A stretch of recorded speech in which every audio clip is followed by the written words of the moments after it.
Hello la team, on se retrouve cette semaine pour un nouvel épisode de podcast sur En Conscience et on va aborder le sujet des traumas. On va rentrer un petit peu plus en détail. Je vais vous expliquer ce qu'est un trauma, comment il agit et comment est-ce qu'il a des répercussions dans notre vie. Je vais vous montrer par le biais de mon cheminement comment est-ce que j'ai pu mettre en conscience ces traumas, ces blessures et comment est-ce qu'elles ont eu un impact dans ma vie et qui ont été à la fois une invitation pour guérir mais aussi ont été des blocages concrets qui ont été assez significatifs mais qui m'ont aussi permis de pouvoir transcender cette énergie pour pouvoir en faire quelque chose de positif. Donc je vais tout vous expliquer dans cet épisode de podcast. Je vais essayer d'être la plus concise possible. Je vais aussi vous donner des exemples concrets. Je vais beaucoup vous parler de ce que j'ai vécu, de mes propres expériences, pour que ça fasse un effet de résonance, pour que vous compreniez mieux ce que j'ai vécu et que peut-être ça fasse écho chez vous ou non. Auquel cas, si ça ne fait pas écho, eh bien c'est très bien. Peut-être que vous n'avez rien à régler et dans ce cas, vous pouvez changer d'épisode ou continuer de l'écouter si ça vous intéresse juste de savoir le cheminement que j'ai fait. Mais si ça vous impacte et si ça vous touche, c'est juste une invitation pour vous poser et vous asseoir avec cette information. Il n'y a rien à chercher, il n'y a rien à comprendre, il n'y a rien à ressentir, il n'y a juste qu'à se poser avec une information et la laisser circuler en vous. Si vous vous sentez activé par cet épisode de podcast, que vous sentez qu'il y a des émotions qui remontent, qu'il y a des choses qui vous traversent, n'hésitez pas, si vous en sentez l'appel, à m'envoyer un message si vous avez des questionnements, si vous ne savez pas quoi faire, si vous avez des doutes, si vous avez une quelconque question, n'hésitez pas, je suis toujours disponible pour vous répondre sur Instagram dans mes DM ou en commentaire sous cette vidéo. Alors on y va, je vais vous raconter un petit peu tout mon parcours avec les blessures et traumas dans l'ordre chronologique, mais il faut savoir qu'il y a des choses dont j'ai pris conscience il y a très peu, quelques années, et qui pourtant relevaient de l'enfance. Alors je vais commencer avec l'exemple le plus simple, qui a été la blessure d'abandon. Alors non, je n'ai pas été abandonnée. J'ai vécu dans une famille aimante, qui a toujours été là pour moi, qui a toujours été à l'écoute. J'ai jamais manqué de rien, tout s'est toujours bien passé. Néanmoins, j'avais cette blessure d'abandon. Je l'ai découvert pour la première fois, je crois qu'on était en 2023, lorsque j'ai fait une session d'EFT avec une femme qui me faisait taper par rapport à une problématique, je ne sais plus laquelle est-ce, honnêtement, mais ça m'avait renvoyé à mes 6 ans, où je m'étais vue au milieu de la rue, toute seule, avec ce sentiment d'abandon, en voyant la voiture de mes parents partir. Alors c'est pas quelque chose que j'ai vécu, mais c'est quelque chose que j'ai ressenti, et c'est quelque chose que j'ai engrammé et encodé en moi lorsque j'étais enfant. Donc j'en avais pas conscience toutes ces années, j'ai vécu avec, donc comme quoi ça n'empêche pas de vivre, il faut pas devenir un fou du trauma, de la blessure, de chercher à déconstruire tous ces schémas, mécanismes et tout ça, parce qu'on peut rentrer très vite dans un engrenage où en fait on fait du dev perso, ça devient ultra toxique parce qu'on est dans une constante recherche, quête de compréhension de soi, de meilleure version de soi-même, etc., qui vous mène à votre perte. Je pense que les choses doivent être conscientisées en temps et en heure, quand c'est le moment pour nous, quand on est prêt, et qu'elles doivent se faire naturellement. Il n'y a rien à forcer, il n'y a aucune pratique à faire pour faire remonter ou émerger ces choses-là. Je vous le déconseille, c'est l'erreur numéro 1 que j'ai faite et que je ne recommanderai à personne, et ça fera l'objet d'un prochain épisode de podcast. Mais quand on se prend tous ces traumas, toutes ces blessures dans la face et qu'on n'est pas prêt, attention, ça peut être intense et ça peut aussi vous faire devenir complètement fou. Donc attention, ça demande une certaine stabilité interne et surtout qu'on n'est pas obligé de tout déconstruire dans sa vie pour avoir la vie à laquelle on aspire. Ok, ça c'était important de le dire. Donc on en revient à cette blessure d'abandon que j'ai ressentie. Eh bien j'ai compris plus tard qu'en fait je l'avais associée à l'abandon. Pourquoi ? Parce que mes parents, quand j'étais petite, travaillaient beaucoup, énormément, pour subvenir à nos besoins, et puis parce qu'ils étaient entrepreneurs, et on se connaît, en tant qu'entrepreneur, c'est parfois très dur de débrancher, surtout qu'ils avaient un commerce physique qui demandait une présence quasi constante. Quand bien même il y a des moments où ils auraient pu se mettre des limites, eh bien ils travaillaient énormément. Et donc je passais la majeure partie de mon temps, soit avec des amis, soit seule, parce que j'étais en âge de me gérer seule, etc. Mais j'ai eu une enfance ultra heureuse, vraiment, moi j'ai eu la meilleure des enfances, j'ai rien à reprocher à ce niveau-là, mais quand bien même, c'est pour vous montrer que tout peut très bien aller dans sa vie, quand on est enfant, on fait des associations, il y a des choses que l'on vit, que l'on garde pour soi, que l'on ne digère pas et que l'on câble sur une certaine vibration qui fait qu'en fait on a ressenti quelque chose. Et donc, ce n'est pas que ce n'est pas valable ou que c'est valable, c'est un ressenti qui est propre à chacun. Il n'y a pas à chercher l'histoire de mon parent m'a fait subir ça. Non, en fait, chacun fait du mieux qu'il peut. Je pense que nos parents, et si vous êtes parents, vous faites du mieux que vous pouvez dans votre vie avec tout ce que vous avez. Et je pense qu'on fera tous des erreurs, en fait. On créera tous des blessures chez un enfant, chez un conjoint, peu importe dans notre vie. En fait, on fera toujours du mal à quelqu'un sans même s'en rendre compte, en pensant faire la meilleure chose. Donc là aussi, je mets un gros warning. On ne cherche pas à blâmer qui que ce soit. De toute façon, on ne veut absolument pas se poser en victime parce que ça ne marche pas. Si tu veux te sortir de tes blessures, de tes traumas, ça va être de reprendre ton pouvoir et ta responsabilité en priorité et de te dire que tu fais ce travail-là pour toi, pour te libérer et que tes parents n'ont rien à voir avec ça. Voilà, ça j'ai posé le cadre et on va enchaîner. En fait, si vous voulez, j'ai vécu toute une sorte de série, mais comme tout le monde en fait, on vit tous des traumas. Alors c'est vrai que j'en ai cumulé pas mal qui ont été intenses. Je sais pas si c'est le cas de tout le monde, je pense qu'on n'est pas tous logés à la même enseigne et c'est ok. Ce qui compte, c'est ce que l'on en fait. Qu'est-ce que l'on fait de ces blessures, de ces traumas ? Est-ce qu'on les laisse driver notre vie, prendre la direction, le volant de notre vie et donc nous faire avoir des comportements qui vont peut-être être destructeurs, dans la fuite, etc.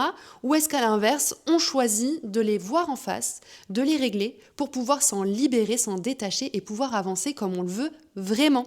Parce que le but ici, c'est de se réaliser.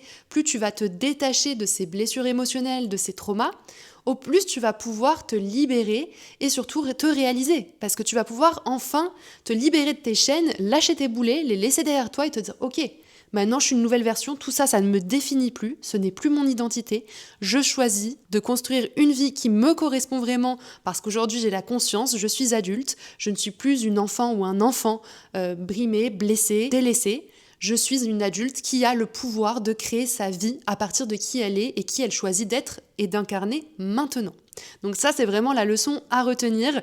Et je vais vous citer un petit peu mes différentes aventures, on va dire, différents traumas, pour que vous puissiez voir qu'il y a différents degrés. Comme là, en fait, la blessure, il n'y a rien eu de grave, il ne s'est rien passé, c'est juste une association qui a été faite dans l'enfance, quand j'étais jeune. Ensuite, après ça, j'ai vécu quand même quelque chose d'assez intense. À 14 ans, j'ai perdu un de mes amis sous mes yeux. Il est décédé, il s'est noyé devant moi. Et ça, je pensais que c'était digéré. J'ai réalisé des années après qu'en fait c'était toujours actif, qu'il y avait cette peur de la mort. Je ne comprenais pas vraiment d'où elle venait, ou alors plutôt, au-delà de la peur de la mort, c'était ce besoin de vivre des expériences intensément. Et j'en avais pas conscience, mais ça a été, je pense, un choc assez considérable, surtout aussi jeune, où je pensais l'avoir digéré. Mais bien sûr que la perte d'un proche, c'est quand même quelque chose, je pense, qui relève du plus difficile à traverser. Le deuil, vraiment, c'est une épreuve qui est lourde, compliquée. Quand c'est un proche, un parent, un enfant, voilà, ça c'est la pire chose que l'on puisse traverser. Néanmoins, alors je n'ai pas perdu d'enfant, je sais à quel point ça peut être extrêmement difficile et douloureux, et c'est pour ça que je mets pas tout dans la même catégorie. Néanmoins, je sais par expérience que l'on peut se relever de tous nos traumas. Alors là, si vous avez perdu quelqu'un de proche, que ça vous active, je conçois et je l'entends parfaitement que vous ne raisonniez pas avec ce que je dis, que ça vous mette en colère, qu'il y ait une émotion qui remonte, et c'est complètement ok. Quand le trauma est actif, on n'a absolument pas envie d'entendre ce genre de phrases, que l'on peut guérir, que l'on peut s'en sortir. Il y a tout un process, il faut laisser du temps au temps. Le temps et le fait de vivre le deuil fera vraiment son effet, mais on est tous différents par rapport à ça, donc c'est vraiment la petite mise en garde que j'ai envie de faire ici. Mais voilà, on peut s'en relever. Ensuite, il y a quelque chose de très banal, mais qui apparemment m'avait marqué, dont je n'avais absolument pas conscience, qui a été le déménagement que l'on a fait avec mes parents au Maroc. Donc en fait, à ce moment-là, tout s'est un petit peu enchaîné. Je vivais la perte de mon ami en juin, et en août, on a déménagé. Alors moi, je pensais être complètement ok, je leur avais donné mon aval parce que c'était la condition pour eux, pour qu'on parte. Je leur avais dit bien sûr, et en fait, je pense que dans le fond, j'avais très peur. J'osais pas dire non à mes parents parce que j'avais conscience que si je leur disais non, toute la trajectoire de vie allait changer, donc je pense que je me suis convaincue à ce moment-là que c'était complètement ok, quand bien même je pense qu'il y a eu des petites résistances, des petites choses qui ont fait que ça n'a pas été tout beau tout rose non plus, qui sont remontés. Mais ça, c'est des choses qui sont pas graves. Mais je veux vous montrer aussi qu'on n'est pas obligé de vivre des traumas extrêmes pour être dissocié, être ralenti dans notre vie, se retrouver dans une loupe infernale où on n'arrive pas à s'en sortir. C'est vraiment des petites choses qui peuvent être ultra anodines, comme un déménagement. Un simple déménagement dans un pays étranger peut engrammer quelque chose en vous qui va vous empêcher de vivre d'autres expériences par la suite dans le futur. Bon, associé à ça, évidemment, je pense que ça a été un choc aussi assez important. Mes parents se sont fait escroquer dans leur activité au Maroc et donc on a vécu des années, c'est-à-dire 11 ans ou 12 ans de procès pour une histoire banale. Et moi, à ce moment-là, j'étais en seconde et en fait, je voyais juste le stress que ça générait, les allers-retours avec la justice, l'insécurité, la peur de manquer. Et c'était vraiment ce rapport à l'argent où pour moi, j'ai ressenti énormément d'insécurité. Quand bien même on avait tout ce qu'il fallait, j'avais une vie de rêve, j'avais vraiment une vie royale au Maroc, je tiens à le dire. Mais quand bien même, ce stress que j'ai gardé en moi, cette appréhension, cette peur de manquer, cette peur de ne pas avoir suffisamment d'argent pour survivre à un moment donné, s'est réactivé en moi par cette épreuve. Je l'ai découvert plus tard, on va dire, dans mon business, quand j'ai dû travailler mon rapport à l'argent. Ça a été une évidence à ce moment-là de me dire ah oui, en fait, je comprends que mon insécurité par rapport à l'argent, elle vient de cette histoire, de ce traumatisme, parce qu'en effet, je vois qu'aujourd'hui, j'ai peur que mon business s'effondre, j'ai peur de tout perdre, j'ai peur de manquer. Bon, c'est quelque chose que j'ai pu travailler et dont je me suis libérée pour pouvoir justement vivre de mon business. Et c'est des croyances qui se sont créées à ce moment-là. Et donc, c'est la raison pour laquelle aujourd'hui, vous pouvez potentiellement stagner dans votre business parce que vous avez une encre qui est encore attachée à une émotion négative que vous avez pu vivre par le passé par une blessure, un accident, peu importe, une histoire que vous avez encodée et que vous avez associée à un mécanisme un petit peu de survie, instinct de survie. Comme je vous le disais dans l'épisode précédent, quand on réactive ce mode de survie, le système nerveux se dérégule et si on n'arrive pas à le réguler, eh bien on tombe dans une fuite, dans une lutte, dans un plus, je veux y arriver, je veux m'en sortir, sauf que on ne soigne pas ces blessures et ces traumas en luttant contre, mais en les accueillant. Par la suite, ça je l'ai refait remonter aussi suite à mon épisode en Thaïlande. C'est quelque chose que j'avais complètement oublié aussi. Le cerveau est très fort pour oublier. Et c'est une bonne chose parce qu'il nous protège et donc la protection, il faut savoir qu'elle est utile à un moment donné. Pourquoi ? Parce qu'en fait, ça nous permet aussi de nous reconstruire. Alors peut-être qu'on se reconstruit dans l'intensité, dans des déviances, etc. Mais au final, c'est ce qui nous permet de nous en sortir. Je pense que si je n'avais pas eu cet instinct de survie et que je ne m'étais pas reconstruite dans la dissociation, peut-être que je n'aurais pas survécu à ce qui s'est passé en Thaïlande. Avec Desi, on refait le monde, mais néanmoins, il est important de comprendre qu'à un moment donné, si le mécanisme survie s'est activé, c'était aussi pour nous protéger. Et le problème n'est pas de passer en mode survie, le problème est de ne plus réussir à se réguler et repasser du mode survie au mode dans la détente, le ventral, où on respire, on se sent en pleine sécurité. Donc ça, je tiens à le préciser aussi, c'est important. Et donc, ce qui est remonté, c'est quand j'avais 16-17 ans, les premiers rapports sexuels, donc tout s'est très bien passé avec mon premier amoureux. Néanmoins, il y a eu du non-consentement par la suite avec une autre personne. Et je m'étais dit que c'était OK, que voilà, comme toute femme, on vit ces épisodes, je pense, malheureusement, tristement, de nombreuses fois dans notre vie, que ce soit avec un partenaire ou avec une personne que l'on rencontre, entre guillemets, on va dire, de passage. Malheureusement, ça existe. Et je tiens vraiment à alerter là-dessus parce que c'est quelque chose d'extrêmement grave. Pour l'avoir vécu dans son extrême par la suite, c'est atroce et je sais qu'on est énormément de femmes à le subir et qu'on a tendance, tout comme moi je le faisais, à se voiler la face et à se dire non, c'est OK. Mais en fait, à partir du moment où tu n'es pas OK, même si c'est ton mari, même si c'est ton partenaire, même si ça fait longtemps, à partir du moment où c'est non, c'est un non. Et ça, vraiment, moi, j'ai mis du temps à le comprendre parce que, et je pense qu'on est toutes pareilles, mais il y avait toutes ces pensées qui nous disaient « Ouais, mais t'es pas gentille, t'es pas une bonne copine, t'es pas ci, t'es pas ça, tu dois le faire. » Et on rentre dans cet engrenage où, en fait, on se doit de faire les choses, on s'oblige à faire des choses qu'on n'a pas envie, mais en fait, c'est du non-consentement, c'est du non-respect, on pourrait le qualifier de viol. Donc, c'est très grave et ça, je tiens vraiment à mettre le doigt dessus parce que on ne doit pas faire quelque chose pour lequel nous ne sommes pas consentantes. Si la personne n'est pas capable de respecter nos limites, notre non, on se barre tout de suite, immédiatement. Qu'elle le comprenne ou non, c'est pas grave, c'est pas votre problème, c'est pas votre histoire, c'est pas à vous de gérer ces problématiques. À partir du moment où on laisse passer une fois, deux fois, trois fois, c'est mort.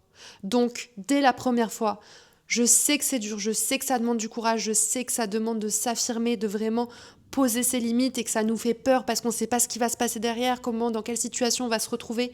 Mais s'il vous plaît, les filles, et les hommes, parce que ça peut jouer dans les deux sens, malheureusement, mais barrez-vous en fait. Une fois que la limite est franchie, qu'il n'y a plus de respect à vos propres limites, en fait, c'est le red flag ultime, le premier que vous devez absolument écouter. On va continuer parce que voilà, j'aurais beaucoup de choses à dire sur cette thématique. J'en ferai un épisode. Pour l'instant, je ne sais pas si je suis encore prête vraiment à faire de la mise en garde, de la lutte, etc. Enfin, à expliquer vraiment dans les détails tout ce qui se joue à ce niveau-là. On va rester sur la largeur du trauma. La suite de cette aventure, ça a été plus tard, quand je suis partie en Australie. À ce moment-là, j'avais 23 ans. Tout se passait super bien. Mon premier voyage à l'étranger, loin, toute seule. Enfin, c'est faux, c'est le deuxième. C'était le deuxième, j'étais déjà partie aux États-Unis. Mais juste pour un mois, là, c'était vraiment le premier voyage où je suis partie 2 ans et demi. Et durant ce voyage, j'ai vécu un accident de voiture qui a été pour moi dramatique. Un accident de voiture dont je suis complètement miraculée, honnêtement. Je m'en suis sortie quasiment indemne. La voiture était pliée en deux. On s'est pris, en fait, je conduisais. On était sur l'autoroute. En Australie, il n'y a pas de séparation. C'était une double voie normale comme on a sur nos voies rapides ici. Donc, en fait, à tout moment, on peut se rentrer dedans. Il n'y a pas de terre-plein qui sépare. Et en fait, si vous voulez, moi, ma pote me dit « Mince, on a loupé la sortie ». Je dis « Ok, t'inquiète pas, tu me donnes la prochaine route. On fait demi-tour, tranquille, je fais pas demi-tour là, à l'arrache. On avance, tu me dis. » Et donc, elle me dit. Donc, je mets mon clignotant à droite pour tourner sur la route qui est à droite. Donc, il faut savoir que là-bas, on était à 110 sur l'autoroute. Il y avait des routes en perpendiculaire où on pouvait tourner, c'est autorisé. Enfin, voilà, tout est cadré, enfin tout était parfait, enfin j'étais dans les clous, il n'y avait aucun souci. Je mets mon clignot à droite pour tourner à droite, bon parce qu'on conduit à gauche, je précise, avec le volant à droite. Donc je me mets pour tourner et en fait je vois des phares au loin, mais super loin, donc moi je ralentis tranquille pour tourner et au moment où je tourne, on se prend du coup un énorme camion en pleine face, enfin je me le prends genre là sur mon côté droit, c'est d'une violence extrême, genre vraiment c'est les gros camions australiens par buffle. Pour vous préciser, on avait la voiture pliée en deux, il avait un petit bout de phare cassé, voilà. Donc on a volé, on a dévié sur des centaines de mètres. Enfin, moi j'entendais ma pote qui hurlait à côté, j'essayais de contrôler, de lui dire t'inquiète ça va, de gérer la voiture, de la mettre sur le bas-côté, de pas faire des tonneaux et compagnie. Enfin, ça a été le premier choc le plus extrême pour moi qui m'a vraiment accablée à ce moment-là, où là j'ai vraiment ressenti la dissociation pour la première fois de ma vie, mais c'était mon premier vrai gros trauma, on va dire, ou alors c'était vraiment la goutte d'eau qui a fait déborder le vase parce que le cumul de tout ça a fait que ça a pété. Et en fait j'ai tellement eu peur, tellement le choc a été violent, qu'à ce moment-là, j'étais là, mais je suis qui ? Je fais quoi ? C'est quoi cette vie ? C'est quoi le sens de cette vie ? Enfin bref, je vous raconterai tout ça dans un prochain épisode parce que ça fera office d'un épisode à part entière parce que j'ai plein de choses à vous enseigner par rapport à ce trauma-là. Mais voilà, ça a été un autre trauma en supplément qui m'a vraiment fait dévisser. Et là, à ce moment-là, j'ai senti la dissociation, mais du coup, j'avais pas les codes, je savais pas en fait ce qui se passait réellement. Moi, toute comme d'hab, en mode c'est bon, je suis forte, je suis une guerrière, il m'a fallu quand même 3 jours pour m'en remettre. J'ai repris le volant direct derrière parce que je me suis dit ok, si tu reconduis pas, c'est mort, tu conduiras plus jamais de ta vie. Je suis partie dans mon rendez-vous, j'avais un rendez-vous pour travailler dans les mines, etc. J'y suis allée, j'ai juste décalé la date, enfin j'ai fait l'entretien, j'ai décalé la date et puis je suis partie bosser. Et en fait, je me suis remise dans le mood en mode ok, c'est rien, t'inquiète, c'est pas grave, on avance, comme d'hab en fait, comme j'ai toujours fait depuis le début. Jusqu'à ce qu'à un moment, en fait, tu peux plus, ton système il sature, il se dit mais allô, tu vas regarder là, il y a des trucs à aller voir, il y a des trucs à régler parce que tu peux plus avancer avec tous tes traumas, tous tes bagages dans ton dos. Ça a été clairement le premier avertissement où en mode fais quelque chose. Bon, j'ai pas écouté, j'ai continué d'avancer, j'ai été forte, j'ai été guerrière, j'ai été la femme avec son armure, c'est bon, je peux tout affronter. Et j'ai continué d'avancer comme ça. Bon, bien évidemment, vous le savez, à un moment donné, ça nous rattrape. Donc voilà, ça a été le parcours en Australie. Donc après ça, bien évidemment, j'ai attiré pas mal de relations toxiques à moi, pas mal de choses qui ont fait que, ouais, il y a eu quand même du cumul, beaucoup de choses qui se sont accumulées, notamment parce que je n'avais pas conscience que j'étais dissociée, donc je prenais des décisions qui n'étaient pas forcément les bonnes, parce que j'étais en mode survie, et que forcément, quand tu es en mode survie, tu prends pas forcément des décisions rationnelles qui sont bonnes pour toi, parce que tu cherches à survivre, donc tu vas au plus court pour avoir ce dont tu penses avoir besoin pour combler un manque, un vide en toi, et c'est absolument pas la bonne chose à faire, et c'est d'où la raison pour laquelle je veux vous mettre en garde sur les traumatismes et les blessures, qu'à un moment donné, il faut les regarder et les soigner parce que ça peut vous empêcher et gravement vous handicaper dans votre vie, dans votre réalisation par la suite. Donc on avance un petit peu dans le temps, donc je passe mon histoire en Australie, 2 ans et demi, à un moment donné, j'en ai marre, j'ai envie de partir à Bali, je me lance dans l'entrepreneuriat, et à ce moment-là, alors pas tout de suite, je me suis lancée je crois en avril, et c'est en décembre, ça a commencé, décembre-janvier, où j'ai commencé à faire un burn-out qui a été assez sévère. Enfin, vraiment, je ne savais pas ce que c'était. Pour moi, le burn-out à l'époque, c'était t'as trop bossé, du coup tu t'es cramé et donc t'as fait un burn-out. Bon, j'étais loin du compte, mais j'y connaissais rien parce que j'étais pas encore dans cette dynamique-là. C'était pas aussi courant qu'aujourd'hui, c'est-à-dire qu'aujourd'hui on est très conscient de ce qui se joue, on sait qu'il y a beaucoup de gens qui en ont vécu et on est plus conscient, on sait comment le traiter, le gérer. Bon, à cette époque, moi je me suis débrouillée comme je pouvais parce que je ne savais pas que je vivais un burn-out, quand bien même je sentais qu'il y avait un truc qui allait pas, je savais que c'était pas une dépression, mais je savais qu'il y avait un truc qui allait pas. Et je me suis dit, ok, en fait, tu vas encore faire face, tu vas te relever, tu vas te reconstruire et tu vas avancer. Et c'est ce que j'ai fait, j'ai relancé un business et puis j'ai continué d'avancer, tout allait bien, jusqu'à ce que je vive plein de désalignements et que je me dise, il y a peut-être un truc à aller voir. Mais ça a marché, j'ai réussi à atteindre de beaux résultats avec cette méthode-là, donc je me suis pas plus posé de questions que ça, en me disant que oui, effectivement, ce burn-out pouvait avoir un impact dans mon business, donc j'ai travaillé sur pas mal de choses en lien avec ce burn-out. Néanmoins, j'ai encore enfilé mon armure en mode il se passe rien, on y va, on avance. Et c'est jusqu'à ce que j'arrive cette fois-ci en Thaïlande et que là, au final, je comprenne qu'il y avait effectivement une problématique qui s'est révélée lors de cette histoire que je vous ai racontée dans l'épisode 45. J'ai fait tout un épisode de podcast qui dure quasiment 1 heure dessus, donc je ne vais pas revenir sur l'histoire ici, mais vous savez ce que c'est si vous l'avez écouté, et alors là, ça a été la déflagration, l'événement de trop, le trop-plein, le summum du trauma, où en fait là, j'avais plus d'autre choix que d'y faire face, que d'accepter ce qui m'était arrivé et surtout de prendre le temps de guérir et de me reconstruire. Donc voilà pour mon palmarès des traumas, donc on s'en passerait bien. Honnêtement, c'est pas du tout une fierté, c'est pas du tout... ça a été intense, ça a été un cheminement où on se dit, mais dans une vie, j'ai 30 ans, ça a été condensé on va dire qu'entre 23 ans et 28 ans, ça a été assez dense, quoi. J'y suis pas allée de main morte, mais néanmoins, je veux vous partager ici qu'on s'en relève, on peut se reconstruire, malgré le fait qu'on soit allé trop loin. Alors je pense que, honnêtement, comme j'avais pas les outils, j'avais pas conscience de ce qui se jouait, j'ai forcé, et donc à un moment donné, t'as un choc ultime qui te réveille, et je pense que c'est la phase d'éveil où à un moment donné, tu dois te confronter à tes ombres, à tes parts d'ombre, à tes traumas, à tout ça, pour pouvoir y faire face et pouvoir te relever.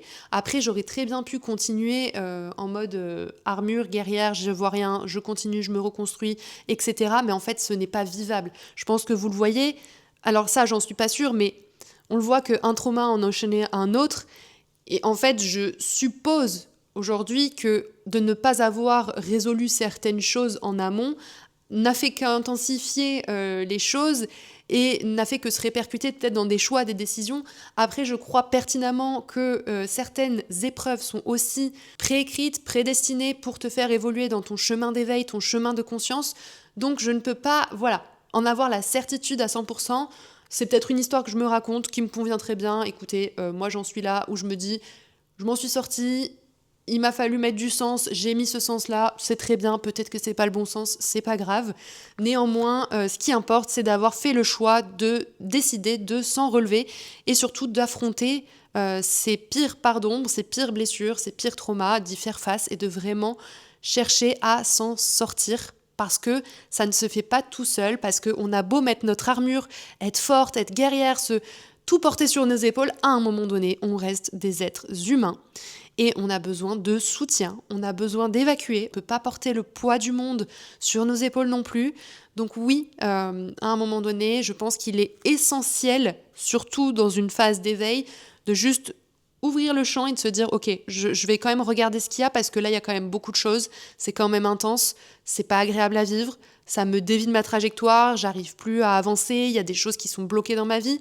Donc à un moment donné, j'ai envie de faire le taf parce que j'ai envie de m'en sortir et parce que je crois pertinemment qu'il y a une meilleure vie qui m'attend derrière tout ça et que c'était juste des challenges cumulés pour m'amener à devenir la personne que je suis réellement, revenir dans mon centre, revenir à qui je suis, à une personne non blessée, non traumatisée, qui prend des décisions en son âme et conscience, en étant alignée, en étant incarnée, stable, ancrée.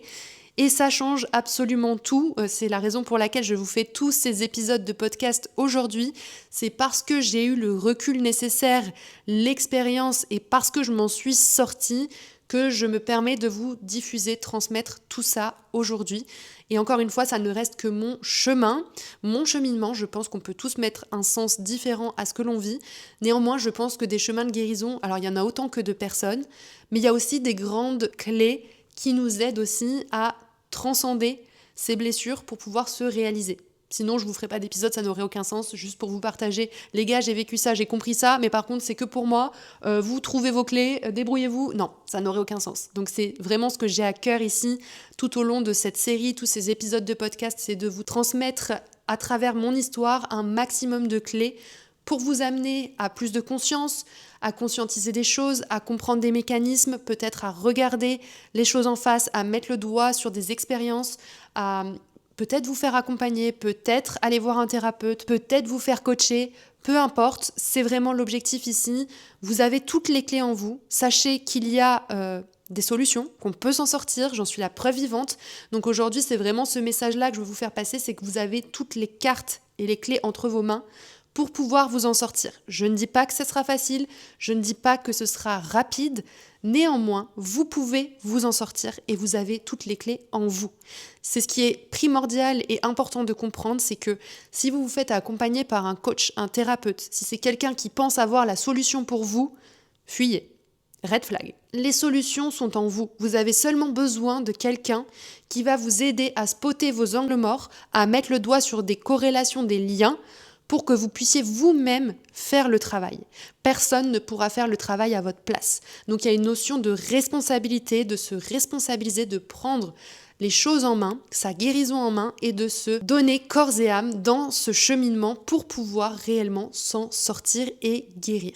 Et alors ça va peut-être paraître un petit peu extrême pour certains, surtout si vous êtes encore dans des processus, mais honnêtement, quand je regarde mon parcours aujourd'hui et que je vois où j'en suis par rapport à tout ce que j'ai traversé et où j'en étais à un certain moment de ma vie, je me dis wow, en fait, merci ces épreuves, parce que je n'en serais pas du tout là aujourd'hui, je ne serais pas alignée dans ce que je fais, dans mon métier, dans ma vie, dans qui je suis, si je n'avais pas traversé tout ça. Alors ça ne veut pas dire qu'il faut traverser toutes ces épreuves pour pouvoir se retrouver. Non, absolument pas. Au contraire, c'est ce que je vous expliquais. Si on débloque les choses au fur et à mesure, je pense qu'on s'évite des traumas assez conséquents par la suite. Je pense qu'il n'y a que quand on se voile la face et qu'on ne veut pas regarder les choses et qu'on porte nos charges, qu'à un moment donné, on se retrouve vraiment face à un mur en mode la vie, elle t'a dit « Ok, je t'ai prévenu 1 fois, 2 fois, 3 fois. Tu comprends toujours pas? Bon, on va y aller plus intensément parce qu'à un moment donné, il va falloir que tu comprennes. » Et donc, je pense que c'est ce qui s'est passé. Mais donc, vous ne devez pas subir tout ça pour en arriver à ce cheminement d'éveil intérieur, en fait, de reconnexion à soi, de reconnexion à son âme, parce que c'est aussi ça. C'est quand on avance en désalignement, quand on est pleinement déconnecté de qui l'on est, qu'en fait, on se perd et qu'on cherche dans toutes sortes d'expériences que l'on va se créer pour essayer de conscientiser, de comprendre ce qui se joue. on va chercher à vivre l'amour à travers peut-être des relations intenses, on va peut-être chercher à vivre des expériences comme j'ai pu le faire extrêmes où en fait on a besoin de vivre intensément pour se sentir vivant. Et tout ça en fait c'est du conditionnement, ça vient des blessures, des traumas non travaillés en amont qui ont fait que ça m'a créé une sorte d'identité où en fait je me reconnaissais comme la femme qui vit des expériences, qui est dans les extrêmes, qui adore l'aventure, etc. En fait je ne me reconnaissais plus du tout dans la femme qui est stable, ancrée et qui va seulement juste vivre sa vie tranquillement et qui est ok avec ça parce qu'elle sait qu'elle est vivante et qu'elle n'a pas besoin de vivre l'extrême pour se sentir vivante. Et donc avec le recul aujourd'hui, ça m'a apporté énormément de choses, ça m'a appris à poser mes limites, à les respecter, les faire respecter, ça m'a appris l'amour de moi, ça m'a appris ma régulation, mon autorégulation, ça m'a appris à me déconditionner, à sortir d'identité avec laquelle je ne résonnais plus, me débarrasser de l'ancien, des anciens schémas, arrêter de reproduire toujours les mêmes situations, les mêmes événements. Ça m'a permis aussi d'arrêter de faire plaisir aux autres, d'être cette people pleaser qui vraiment s'adapte à tout le monde parce qu'elle croit que c'est génial de s'adapter à tout le monde parce que t'as des amis partout, t'as des amis de toutes sortes, toi tu fites partout, mais en fait non, c'est juste que t'es en train de te perdre. Donc ça m'a permis vraiment de sortir de tout ça, d'arrêter de m'adapter, de m'écouter enfin, de me faire confiance et surtout de me faire passer en priorité. Et donc grâce à toutes ces épreuves, au final j'ai pu reconnecter, retrouver ma valeur, j'ai pu retrouver ce sentiment de paix intérieure, cette sensation de stabilité, d'ancrage, d'être pleinement ici, présente, quand bien même je vous l'ai évoqué dans l'épisode précédent, parfois je me fais encore avoir et il y a encore des choses à travailler en post-traumatique et c'est complètement ok, mais le gros des traumas sont libérés, sont guéris et en fait ça m'a permis de vivre aujourd'hui une vie qui est mais complètement différente de ce que je vivais précédemment, mais c'est un état interne en fait.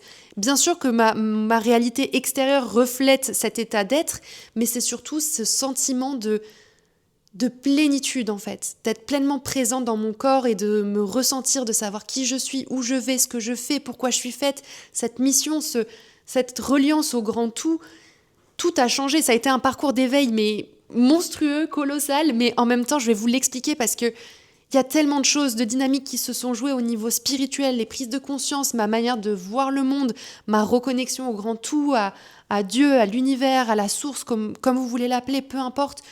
Tout a shifté, il y a eu des transitions, il y a eu des initiations, il y a eu des passages. Et c'est tout ça que j'ai envie de vous expliquer pour que vous compreniez un petit peu tout ce processus d'éveil, parce qu'on entend beaucoup parler d'éveil, on entend beaucoup parler de transmutation, des parts d'ombre, etc. Mais j'ai envie de vous apporter du concret, du tangible, avec des mots simples, de simplifier toute cette spiritualité, tous ces questionnements que je me suis moi-même posés, où je voyais tous ces gens, parce que je baignais dans tout ce qui était spiritualité plus perchée, on va dire, avec la médiumnité, la clairvoyance, etc., la clairsentience, bref, tout ça, en fait, ça a toujours fait partie de mon monde, mais je ne comprenais pas, pour un cerveau très mental qui a besoin de tout rationaliser pour le comprendre, en fait, je comprenais pas. J'étais là, mais les gens, ils voient quoi? C'est quoi? Et donc, j'ai cherché beaucoup avec mon esprit, jusqu'au jour où je l'ai vraiment vécu. Je me suis dit, ah, mais c'était ça. Et en fait, tout a changé parce que ce que je pensais vouloir voir, au final, c'était pas du tout la réalité parce que je m'étais fait une idée de ce qu'était la réalité, donc la spiritualité. Et donc, je m'attendais à la voir et la vivre de cette manière-là, alors que pas du tout. Et donc, c'est tout ça. Je vais vous amener aussi sur cette part plus connectée, plus spirituelle, plus perchée, mais cette part aussi tout aussi ancrée, parce qu'en fait, moi, c'est ça, c'est vraiment, j'ai à cœur de faire le lien, le pont entre la spiritualité et la matérialité.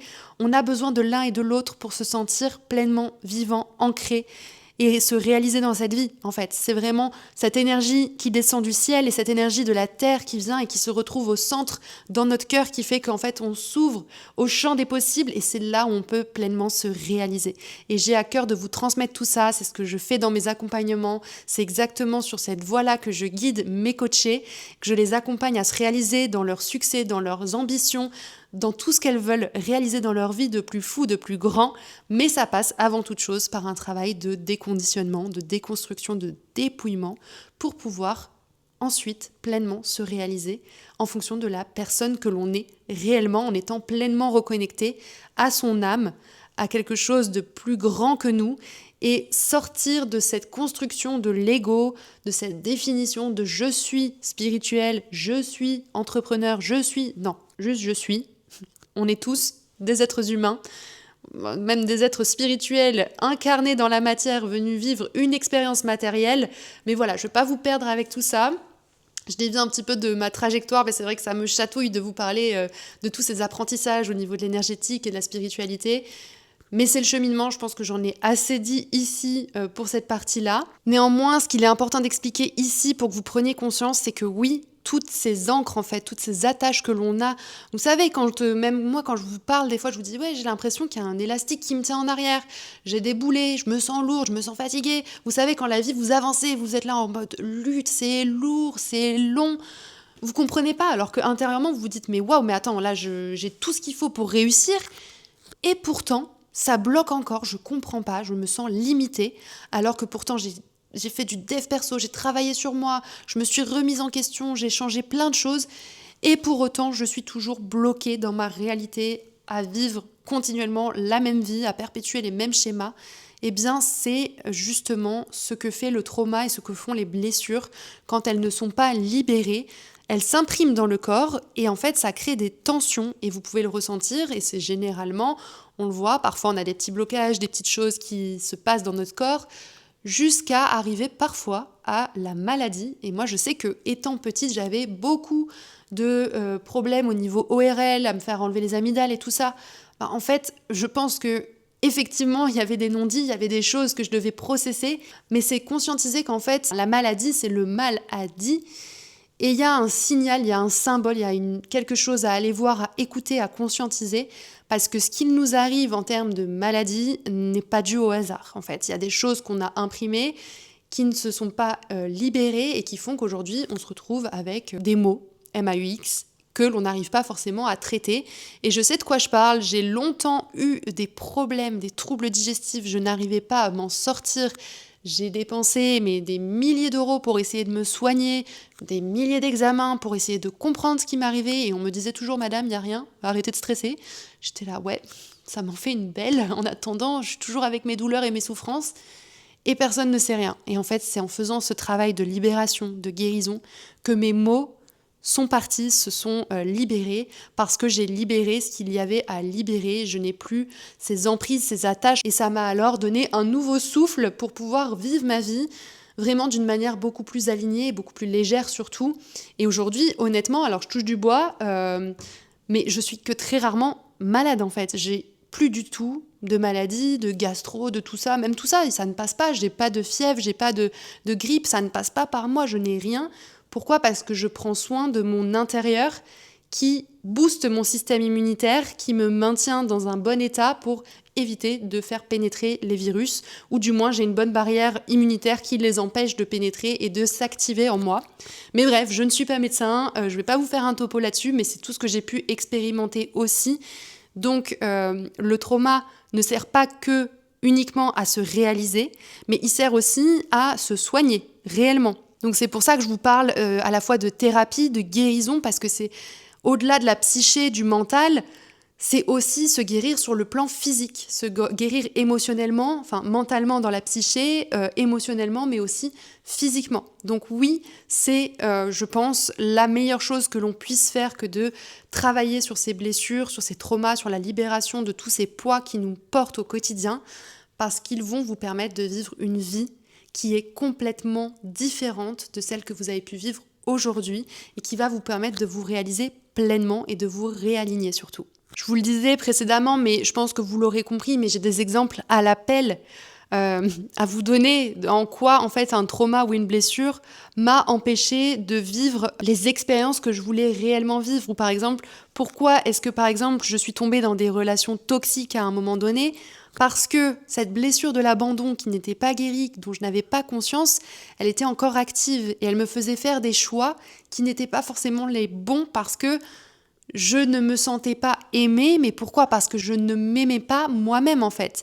Et l'amour que je le recherchais à l'extérieur, mais pas forcément, je dirais pas chez les mauvaises personnes, parce que c'est pas forcément des mauvaises personnes, mais ce sont des personnes qui jouent un rôle dans notre vie qui a des répercussions négatives, que l'on appelle du coup mauvaise personne, mais c'est la dynamique qui fait que on a aussi attiré cette personne et on a aussi créé cette toxicité parce que nous-mêmes, on cherchait à combler un manque, un vide en nous, à l'intérieur de nous, qu'on cherchait à l'extérieur. Donc forcément, ça ne peut pas matcher, la dynamique, elle ne peut pas fonctionner. Et donc, se libérer, par exemple, de cette blessure de l'abandon, revenir à soi, travailler sa valeur, son estime de soi, son amour de soi, forcément qu'aujourd'hui, j'attire des relations beaucoup plus alignées. Bien sûr qu'il y a des challenges, bien sûr qu'il y a encore des choses à travailler, surtout que la relation, le couple, c'est un vrai travail qui te met en lumière face à tes blessures, tes traumas, qui te fait travailler et avancer réellement. Mais c'est magnifique de voir à quel point les personnes que j'attire sont plus du tout les mêmes. Et les personnes par lesquelles je suis attirée ne sont absolument plus les mêmes, d'ailleurs même physiquement, parce que je ne cherche plus un physique, mais je cherche une âme, une personne. Ça va au-delà de juste la personne en question, parce que physiquement, oui, il y a une attirance, mais ça ne veut pas dire que ça match. Donc ça, c'est hyper important. Je pourrais vous donner, par exemple, les finances, le trauma par rapport à oulala, le procès de mes parents, on va tout perdre, on va plus avoir d'argent pour vivre. Forcément que ça a des répercussions, ça a eu des répercussions dans mon business, où à un moment donné, moi, j'ai dû faire face à cette peur parce que je n'aurais jamais pu développer mon activité si j'étais restée bloquée. En fait, quand j'étais bloquée avec ce trauma-là, cette blessure-là, j'étais bloquée à 1 500 €. J'arrivais pas à générer plus de chiffre d'affaires. Je crois que maximum, c'était 2 000, mais c'était vraiment, j'arrivais pas. Et le jour où j'ai libéré cette croyance, je vous assure que j'ai fait un bond en avant, mais qui a été monstrueux. C'est que je suis passée de 1 500, 2 000 à 10 000 € de CA réalisés. C'était lunaire. Je me suis dit, mais c'est quoi ce délire ? Et ça a été tout un travail de déprogrammation et de reprogrammation et au niveau du mindset. Mais en amont, il faut aller mettre le doigt sur la blessure en question pour pouvoir justement la guérir, la transformer, la transmuter en quelque chose de positif qui va nous porter pour notre pleine réalisation. Donc voilà, je vois que l'épisode est un petit peu long, je vais m'arrêter ici, mais c'était vraiment ce que je voulais vous partager parce que vous n'êtes pas condamné à vivre une vie telle que vous la vivez aujourd'hui. Vous avez toutes les clés en main, vous avez le pouvoir de reprendre le contrôle de votre vie, vous pouvez vous réaliser, vous pouvez accomplir de grandes choses. Vous pouvez tout faire. Moi, je pars du principe qu'on est créé à l'image de notre créateur et que rien nous est impossible. Néanmoins, ça nous demande d'aller faire un travail de déconstruction en amont pour pouvoir pleinement se réaliser. Et donc, il y a toute une phase. Il va y avoir la déconstruction, la conscientisation, la déconstruction, la reconstruction, mais la reconnexion avant toute chose parce que on peut se reconstruire mentalement. Mais en fait, le changement n'est pas incarné et ce qui est juste changé mentalement n'a pas d'impact dans la réalité. Il faut venir incarner ce changement dans chacune de vos cellules. C'est vraiment de la reprogrammation au niveau somatique, corporel.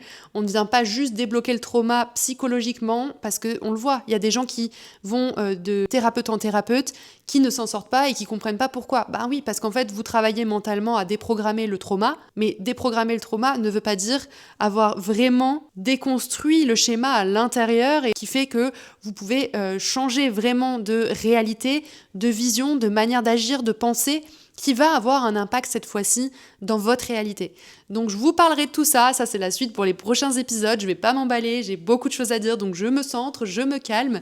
En tout cas, j'ai hâte de vous retrouver la semaine prochaine pour un nouvel épisode pour vous partager un peu plus de tout ça. J'espère que ça vous aura apporté des insights. N'hésitez pas à me dire dans les commentaires ou à m'envoyer un DM sur Insta pour me dire ce que vous en avez pensé, si ça vous a parlé, si ça fait sens, si ça fait écho en vous, si ça vous a permis de mettre des choses en lumière chez vous. Est-ce que ça éveille quelque chose chez vous? Comment vous vous sentez par rapport à cet épisode? Voilà, n'hésitez pas à me le partager. Je suis toujours heureuse de rentrer en connexion avec vous. C'est toujours chouette d'avoir un retour des personnes qui nous écoutent parce que moi, je parle juste à ma caméra, je ne vous vois pas, mais je suis super heureuse quand vous venez me retrouver et échanger pour qu'on puisse aller plus loin sur les sujets. Encore une fois, n'hésitez pas à me dire s'il y a des choses que vous voulez que j'aborde encore plus en profondeur. Il y a peut-être des choses que je vais survoler, que je vais oublier parce que ça me paraît évident dans mon cheminement. C'est du passé, donc peut-être que je pense plus à tout. Donc n'hésitez pas, si vous avez des questions, s'il y a des choses qui résonnent, écrivez-moi, mais laissez-moi un commentaire et je me ferai un plaisir de vous créer un épisode sur mesure pour vous aider à cheminer en conscience. On se retrouve la semaine prochaine. Je vous embrasse.